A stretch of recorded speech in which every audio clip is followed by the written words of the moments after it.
د حیرانتیا پر ځای کار وکړه. سلامونه قدرمن، د وخت مو په خیر. کامران افغان یم، یو ځل بیا ستاسو په درانه چوپړ کې حاضر یم او نن راځم د همدغې موضوع په باره کې درسره غواړم معلومات شریک کړم. د حیرانتیا پر ځای کار وکړه.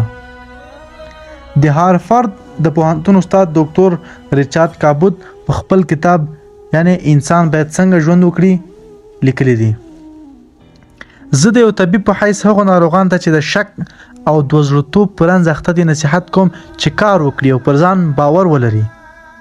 جورج برنارد شو وایي د بدمرغۍ راز په همدې کې دی چې کله تا ته څه وخت په لاس درشي نو په هغې کې د خپلې بدمرغۍ او نیکمرغۍ په فکرونو کې اخته شئ.